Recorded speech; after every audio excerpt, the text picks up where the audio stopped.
You see why we got intrigued? Of course. So, as Indiana Jones said in The Last Crusade, X does not mark the spot. It turns out to be an equilateral triangle.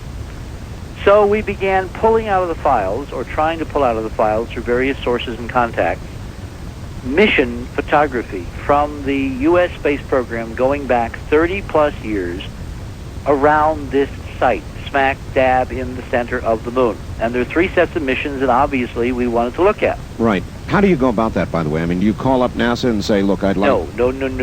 Not if you're heading the Mars mission, you don't. I see. Because the first thing that I thought would happen is there would be a wholesale fire if they knew I was looking at negatives for a particular part of the moon.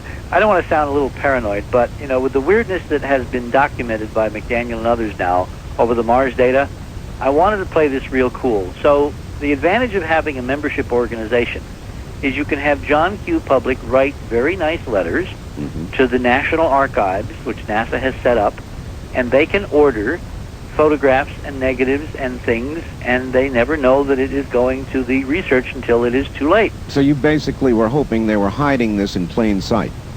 The purloined letter. Yeah. We had some indication that, in fact, this is what was going on. And let me tell you one piece of evidence.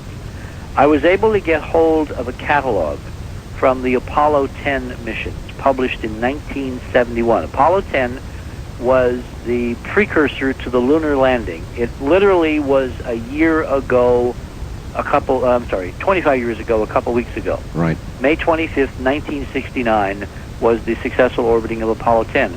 And of course, I vividly remember it because that was my, I was involved at CBS. I was science advisor to Walter Cronkite. A young kid at 23, the power of being advisor to the most powerful television network in the world. Yes. You can imagine how you felt at that time. Well, I felt that way.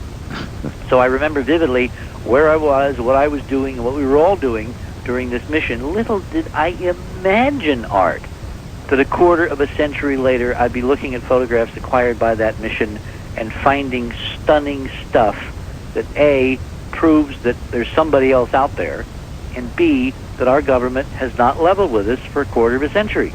I would never have imagined, ever, that I would be in that position. But that's where we are.